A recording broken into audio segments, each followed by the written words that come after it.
नमस्कार। Technical analysis course के इस 4th एपिसोड में आपका स्वागत है। पिछले एपिसोड में हमने कैंडलस्टिक के बारे में बात की थी और बेसिकली ग्रीन और रेड कैंडल को समझा था।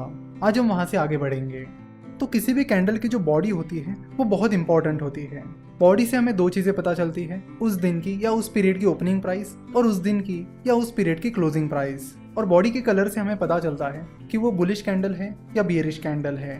तो कैंडल स्टिक टेक्निकल एनालिसिस के लिए बहुत ही ज़्यादा इंपॉर्टेंट है, क्योंकि बस एक कैंडल को देखकर आपको बहुत सारी चीज़ें पता चल जाती हैं और इसीलिए आप ट्रेंड के बारे में पता कर पाते हो कि बुलिश ट्रेंड चल रहा है या फिर बियरिश ट्रेंड चल रहा है। शेयर की ओपनिंग प्राइस, क्लोजिंग प्राइस, लो और हाई को चेक करने के लिए आपको उनकी प्राइसेस चेक करने की जरूरत नहीं होती। आप बस कैंडल की मदद से वो सारी इन्फॉर्मेशन हासिल कर सकते हो। सो जिन रेड और ग्रीन कैंडल्स के बारे में हमने बात की, उनके अलावा भी कई सारी अलग अलग शेप्स और स्ट्रक्चर की कैंडल्स होती हैं, जिन्हें वन बाय वन अब हम समझेंगे। और ये कैंडल्स हमें ट्रेडिंग करने के लिए बहुत ज़्यादा इंपॉर्टेंट इन्फॉर्मेशन प्रोवाइड करती है। इन कैंडल्स की मदद से आप पता कर सकते हो कि आपको कब एंट्री लेनी चाहिए, कब एग्जिट लेनी चाहिए और आपका स्टॉप लॉस क्या होना चाहिए। तो सबसे पहली कैंडल ये है। इस तरह के कैंडल्स के बारे में हमने पिछले एपिसोड में ही बात की थी। जो ग्रीन और रेड कैंडल की हमने बात की थी, उसका भी स्ट्रक्चर ऐसा ही था। अगर इस ग्रीन कैंडल की बात की जाए, जो कि एबीसी कंपनी की कल की कैंडल है, तो उससे हमें ये समझ में आता है कि कल एबीसी कंपनी के शेयर प्राइस में अच्छी खासी मूवमेंट थी और एबीसी कंपनी की क्लोजिंग प्राइस उसकी ओपनिंग प्राइस से काफी ज्यादा थी।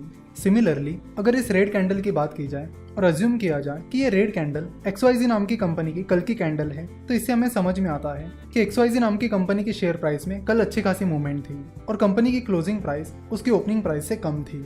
नाउ अब इन कैंडल्स की बात करते हैं। तो अगर आप देखोगे तो इन कैंडल में और पिछली वाली कैंडल्स में डिफरेंस ये था कि पिछली वाली कैंडल्स की जो शैडोज थी वो काफी लंबी थी और इन कैंडल्स की जो शैडो है वो उतनी लंबी नहीं है। तो अगर किसी कैंडल की शैडो कम है तो उससे हमें क्या पता चलता है? तो उससे हमें पता चलता है कि अगर वो ग्रीन कैंडल है तो उसकी क्लोजिंग प्राइस उसके हाई प्राइस के काफी नजदीक थी और साथ ही उसकी ओपनिंग प्राइस उसके लो प्राइस से काफी नजदीक थी। वही अगर वो रेड कैंडल है तो उससे हमें पता चलेगा कि उसकी क्लोजिंग प्राइस उसके लो प्राइस से काफी नजदीक है और उसकी ओपनिंग प्राइस उसके हाई प्राइस से नजदीक है, जैसा कि आप यहाँ पर सामने देख सकते हो। अगली जो कैंडल्स हैं वो कुछ इस तरह की हैं। तो आप देख सकते हो कि इन कैंडल्स को तो सिर्फ बॉडी है, उनकी शैडोज गायब है, यानी उन्हें शैडोज ही नहीं है। तो अगर किसी कैंडल को शैडोज ही नहीं है तो उसका क्या मतलब होता है? तो उसका मतलब होता है कि अगर वो ग्रीन कैंडल है तो उसकी क्लोजिंग प्राइस उसके हाई प्राइस के बराबर है, वही उसकी ओपनिंग प्राइस उसके लो प्राइस के बराबर है। वही अगर वो रेड कैंडल है यानी बियरिश कैंडल है तो उसकी क्लोजिंग प्राइस उसके लो प्राइस के बराबर है, वही उसकी ओपनिंग प्राइस उसके हाई प्राइस के बराबर है। अब अगले कैंडल्स के बारे में बात करते हैं। अगली कैंडल्स कुछ इस तरह दिख रही है, जिसमें उनकी बॉडी काफी छोटी है, वही उनके शैडोज काफी ज्यादा लंबी है।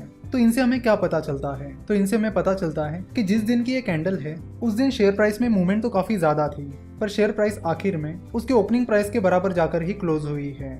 अगर वो ग्रीन कैंडल है तो उसकी क्लोजिंग प्राइस उसकी ओपनिंग प्राइस से थोड़ी सी ही ज्यादा ऊपर है, वही अगर वो रेड कैंडल है तो उसकी क्लोजिंग प्राइस उसकी ओपनिंग प्राइस से थोड़ी सी ही ज्यादा कम है।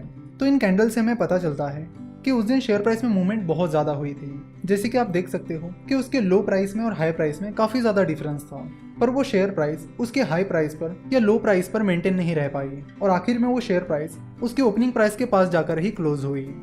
तो अगले कैंडल का पैटर्न कुछ इस तरह है, जिसमें आप देख सकते हो कि बॉडी लगभग नहीं के बराबर है। तो ऐसी कैंडल से हमें क्या पता चलता है? तो ऐसी कैंडल से हमें पता चलता है कि उस कैंडल की ओपनिंग प्राइस और क्लोजिंग प्राइस सेम ही है। अगर ओपनिंग प्राइस और क्लोजिंग प्राइस सेम है तो फिर वो कैंडल रेड है या ग्रीन है, इसका सवाल ही नहीं आता।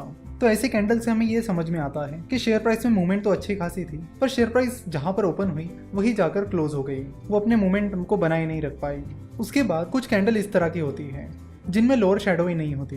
तो ऐसी कैंडल्स हमें बताती है कि अगर वो ग्रीन कैंडल है तो उसकी ओपन प्राइस और लो प्राइस सेम है, पर उसके क्लोजिंग प्राइस और उसके हाई प्राइस सेम नहीं है, उसके क्लोजिंग प्राइस और हाई प्राइस डिफरेंट है। सिमिलरली अगर वो रेड कैंडल है तो उसका मतलब होगा कि उसके क्लोजिंग प्राइस और लो प्राइस सेम है, वही उसकी ओपनिंग प्राइस और हाई प्राइस डिफरेंट है। देन अगला पैटर्न कुछ इस तरह दिखता है, जिसमें अपर शैडो ही नहीं होती।